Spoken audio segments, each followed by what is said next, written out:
baji lata loy ke loy da kelu ke oshi anyo dopte kadu minchum chia goy da ke pala min ngai giriwa eni koy loy du ke an baji lata loy ke loy da kelu ke oshi anyo dopte kadu minchum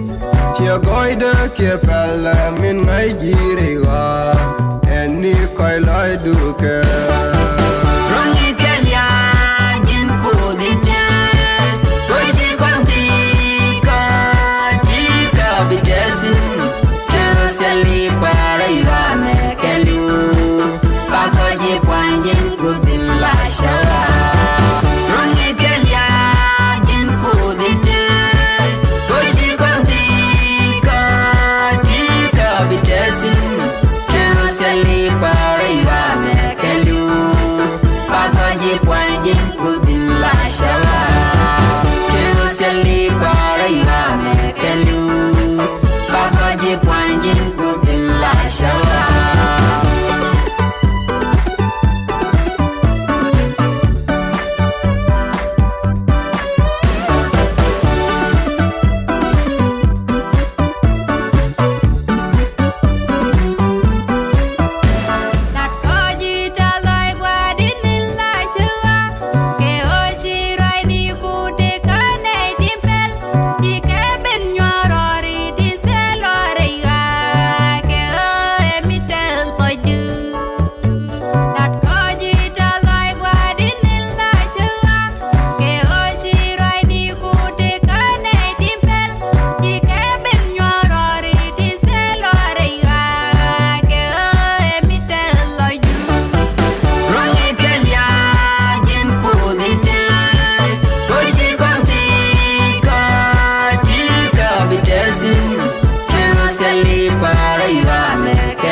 Seli para yuame kelu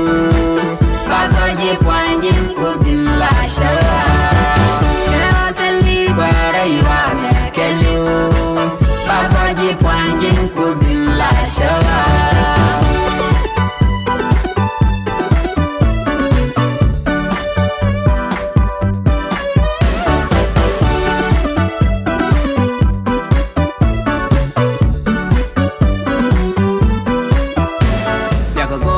Laka shudu kone kutin chimek Bambeka mindurar kuldori ideal Kanda ke kwara mishiro dewan Kulda baji puan Laka goidu laka shudu kone kutin chimek Bambeka mindurar kuldori ideal